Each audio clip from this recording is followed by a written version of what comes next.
अभी मैं सुधांशु जी को सुन रहा था, सारे तर्क वो इस बात के लिए दे रहे हैं कि सब कुछ तो ठीक है लेकिन हमारे आका बोलेंगे नहीं। वो इस देश के भगवान है क्या?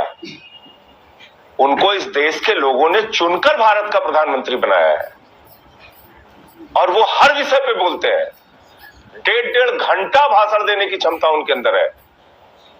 अंतर्राष्ट्रीय मंचों पर भी जाकर भाषण देते हैं, चुनावी रैली में भी भाषण देते हैं, इसरो के वैज्ञानिक भी बन जाते हैं, डॉक्टर भी बन जाते हैं, रेलवे के इंजीनियर भी बन जाते हैं, वंदे भारत को झंडी भी दिखाते हैं, चीता के साथ 3-3 दिन तक फोटो भी खिंचवाते हैं, राफेल की डील भी करते हैं। यानी रक्षा मंत्री हैं, विदेश मंत्री हैं, वन मंत्री हैं, हर प्रकार का हुनर हमारे भारत के प्रधानमंत्री के पास है।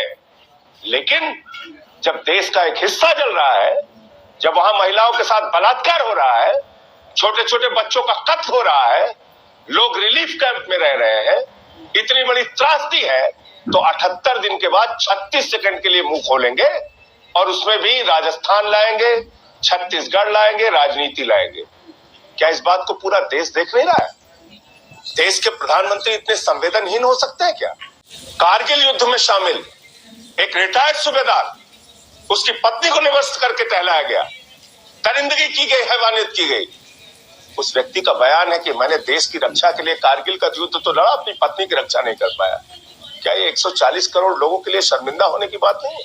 कि आपने कहा कि साहब वो सब विषयों के जानकार बन जाते हैं, मान्यवर हम नहीं बन जाते, आप जानकार बन जाते हैं। आपके तो मुख्यमंत्री क्या बोले थे कोरोना की सेकेंड वेव में कि वैक्सीन का फार्मूला सारी कंपनियों को दे दिया जाए ताकि जल्दी जल्दी वैक्सीन सबको उपलब्ध हो जाए। ये आईआईटी पास आउट बोल रहा था। यानी फार्मास्यूटिकल की ऐसी चीज होती है कि अमेरिका जैसा देश भी पैरासीटामोल जैसी सामान्य टैबलेट भारत से इंपोर्ट कर रहा था। ये कह रहे थे वो चूरन का फार्मूला है, सबको दे दिया जाए। इतने बड़े मेडिसिन के जानकार हो गए थे। ये तो वो लोग हैं जो राफेल के समय एरोनॉटिक के जानकार हो गए थे। जब वैक्सीन आई तो कहते इतने कम समय में बन नहीं सकती, सेलुलर माइक्रोबायोलॉजी के जानकार हो गए थे। और जब राम जन्मभूमि का मुहूर्त हो रहा था तो ये मुहूर्त के भी जानकार हो गए थे। ऐसे अद्भुत ज्ञान देने वाले लोग आकर बताते, अब वीरेंद्र सिंह पे आते हैं। इन्होंने कहा कि मुख्यमंत्री निकम्मा है, फलाना विपक्ष का अधिकार है, उसे तो कहना चाहिए। वीरेंद्र सिंह जी आज से तो मुख्यमंत्री नहीं है। 2018 से लेकर मई 2023 से पहले कोई घटना हुई थी? उससे पहले 10 साल के दौर में 772 लोगों की हत्याएं हुई थी, परंतु उन 6 वर्ष में नहीं हुआ। इस समय एक विशेष परिस्थिति उत्पन्न हुई, कोर्ट के एक ऑब्जर्वेशन के चलते हुए एक सामुदायिक संघर्ष की स्थिति उत्पन्न हुई और जिसकी की पृष्ठभूमि दशकों पुरानी है, शताब्दियों से पुरानी है, जो विभाजन के बाद के अनफिनिश्ड एजेंडा में से एक है। 93, 97, 2006, 2012 में ऐसे भयानक खूनी संघर्ष हुए, arm force special power act लगा। परंतु आप मुख्यमंत्री को निकम्मा कह रहे हैं, तो मैं विनम्रता से कहना चाहता हूं, आपको तो पूरी सत्ता मिली थी। पंजाब में क्या हुआ? आने के साथ ही हत्याओं का दौर शुरू। ये तथाकथित खालिस्तान का आंदोलन जो बिल्कुल खत्म हो गया था, आके शुरू। और आपके मुख्यमंत्री पर क्या क्या आरोप लगे। मैं ये नहीं कह रहा हूं सत्य है या नहीं कि साहब जहाज से किस कारण से उतार दिया गया, अरे क्यों नहीं मानहानि का मुकदमा किया गया उन लोगों के ऊपर? हमारे मुख्यमंत्री पे ऐसे कैसे आरोप लगा दिया गया, ये ऐसे थे, पीए थे, वगैरह वगैरह। ये क्या विचार? सुधांशु जी, ये वीरेंद्र सिंह पर आपका जवाब है जी। एक ऐसा राज्य जो लंबे वक्त तक दंगे से ग्रस्त रहा, जहां हथियार लूट लिए गए हैं, सीमावर्ती राज्य है, आपका उस पर जवाब ऐसा है? ये जवाब है कि पंजाब देखो। जरा लंबे वक्त का आप व्याख्या बता दीजिए, ड्यूरेशन बताइए अंजना जी। 78 दिनों तक तो इस मामले में सर एफआईआर नहीं हुई। वो वीडियो आपने देखा है, 78 दिन तक कोई कार्रवाई नहीं हुई इन लड़कियों के मामले में। वो भी अंजना जी जिसने करगिल युद्ध में कहा कि मेरे देश की रक्षा की। कैसी बात कर रहे हैं आप सुधांशु जी? मणिपुर में जो हुआ है वो इनडिफेंसिबल है। अंजना जी आप कैसी बात कर रही हैं? क्या मतलब आप कह रही हैं कि ये सारी चीज 78 दिन में शुरू हुई है? जो 93 में नरसंहार हुआ वो क्या था? 97 के नरसंहार वालों का अपमान कर दिया। मैं उन 2 बच्चियों के इंसाफ की बात कर रही हूँ। ये बात आपको क्यों नहीं समझ में आ रही? मुझे नहीं पता। उनका मजाक बना दिया गया। सुनिए, अरे मैं इसी बिंदु पे आ रहा हूं भाई, और आप सुनिए अंजना जी, आप वरिष्ठ पत्रकार हैं। इस देश में हथियार लूटे गए, सेना के हथियार लूट लिए गए इसी नॉर्थ ईस्ट में। उसके बाद एयरफोर्स से बम्बार्डिंग कराई गई मार्च 1967, और कह रहे 78 दिन पुरानी बात है। मतलब इसका अर्थ यह हो गया कि हमारे सुरक्षा बलों से लेके जो लोग उन मर्मांतक संघर्षों में मारे गए, आज विपक्ष उनका मजाक उड़ा रहा है।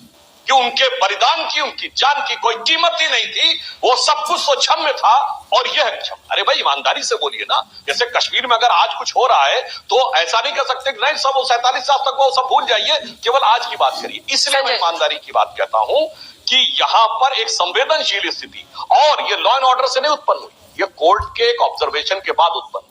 कोई ऐसा नहीं था कि स्थिति खराब होती चली गई, सरकार बैठी और बगैर किसी कारण के शुरू किया, जैसे ये मुख्यमंत्री बने पंजाब में शुरू हो गया। देखिए संजय जी को यह ध्यान रखना चाहिए, हम बिल्कुल कह रहे हैं कि कारगिल का वह योद्धा जो अपनी पत्नी को नहीं बचा पाए, उनके लिए हमारे मन में पूरी संवेदना है। पर मान्यवर जरा शर्म मर्म जैसे शब्दों को सोच समझ के यूज किया करिए। सर्जिकल स्ट्राइक पे सबूत मांगने वाले शर्म की बात करते हैं, जो कहते 30 मरे थे कि 300 मरे थे, बिल्डिंग गिरी थी कि पेड़ गिरे थे, आदमी मरे थे कि कौवे मरे थे, सर्जिकल स्ट्राइक थी। पठान हाउस इनकाउंटर पे आंसू बहाने वाले शर्म की बात करते हैं।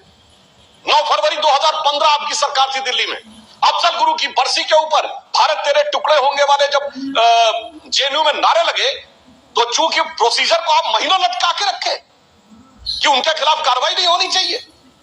सीएनआरसी में क्या क्या आपने किन लोगों का समर्थन किया, ऐसे लोगों को, भारत की सेना को सड़क छाप गुंडा करने वालों के साथ खड़े हुए आप, शर्म नहीं आती आप लोगों को?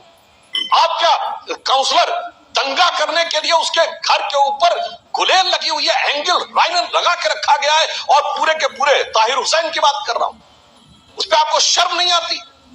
आपका विधायक उस जमाने में सभासद था, औरंगजेब का नाम बदल के जब डॉक्टर कलाम पे रखा जाता, शर्म नहीं आती उस समय? आतंकवाद के आरोपियों के साथ खड़े होने वाले लोग आज कहते हैं शर्म की बात। भारत की सेना की कार्रवाई पर प्रश्न उठाने वाले लोग, भारत के सेना के बलिदान पर प्रश्न उठाने वाले लोग, और पार्टी है इसने गणतंत्र दिवस में धरना दिया था 2015 में, याद करिए। अरे जनाब इमरजेंसी भी लगी थी, हम लोग जेल में भी थे, जो यातनाएं सही, मगर 15 अगस्त 26 जनवरी को कभी राजनीति नहीं की थी। इसलिए शर्मर्म बोला जाए करे, चाहे आम आदमी पार्टी बोले या कांग्रेस बोले, और सेना के बारे में बोले, सैनिकों के बारे में बोले, सुरक्षा बलों के बारे में बोले, तो उसे बहुत सोच समझ के बोलना चाहिए। जिनके लोगों ने बोला कि हमारी आर्मी ज्यादा मरवाती है सिविलियन